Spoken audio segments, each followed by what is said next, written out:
चंदा मिश्रा आज आप सभी के समक्ष हमारे 76वें गणतंत्र दिवस के इस महापर्व पर अपने विचार साझा करने जा रही हूँ, जिसकी शुरुआत मैं कुछ पंक्तियों से करना चाहूँगी कि न सरकार मेरी है न रब मेरा है, न सरकार मेरी है न रब मेरा है, ना ही बड़ा सा नाम मेरा है।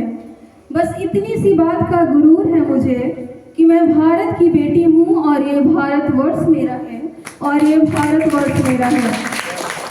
हम बड़े सौभाग्यशाली हैं कि हमने आज़ाद भारत में जन्म लिया है, लेकिन ये आज़ादी हमें भीख में नहीं मिली। हमारे स्वतंत्रता सेनानियों ने अपनी वीरता से, अपने बलिदान से, अपने रक्त से इसकी महंगी कीमत चुकाई है। करोड़ों बलिदानियों की लाशों से गुजरते हुए आखिरकार हमारा देश भारत 15 अगस्त 1947 को आज़ाद तो हुआ, मगर महज एक शरीर की भांति जिसमें आत्मा नहीं होती, उसमें आत्मा डालने का काम किया। उसकी प्राण प्रतिष्ठा हुई 26 जनवरी 1950 ईस्वी को, जब हमारे महापुरुषों ने संविधान को आत्मसात किया और भारत को एक संप्रभु और गणतंत्र देश होने का दर्जा दिलवाया। संविधान एक लिखित दस्तावेज होता है जिसमें किसी भी देश को चलाने के नियम व कायदे लिखे होते हैं।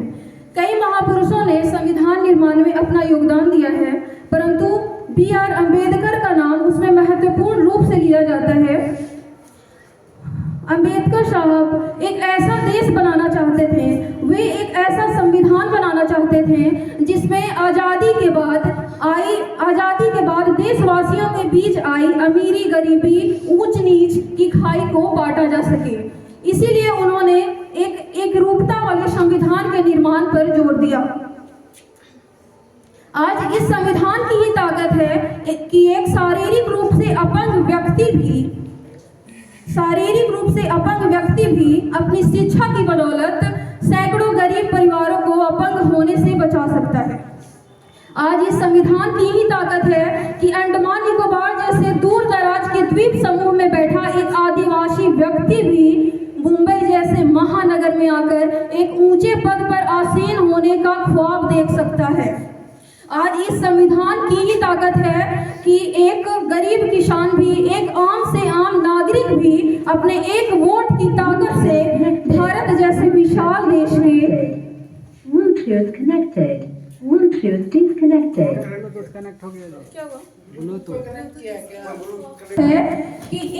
आज संविधान की ही ताकत है कि एक गरीब से गरीब किसान भी, एक आम से आम नागरिक भी अपने एक वोट की ताकत से भारत जैसे विशाल देश के प्रधानमंत्री का निर्णायक साबित हो सकता है।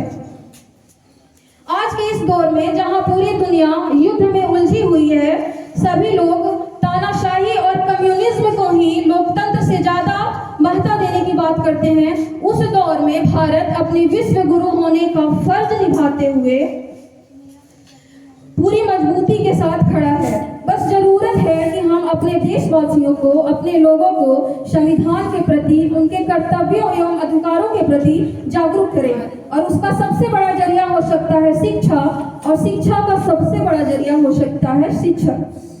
और चूंकि हम सभी इस देश के भावी शिक्षक होने वाले हैं, तो ये हमारी बड़ी जिम्मेवारी बनती है कि हम अपने देश के बच्चों को, अपने देश के नौनिहालों को संविधान के कर्तव्यों के प्रति जागरूक करें।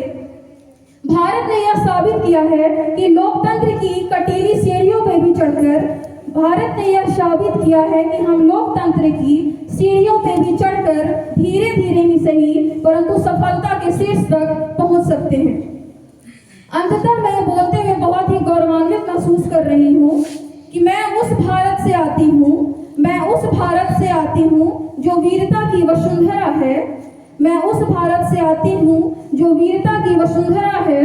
मैं उस भारत से आती हूँ जो शांति का पहला शंखनाद और मानवता का अंतिम आश्रय है। जय हिंद, जय भारत।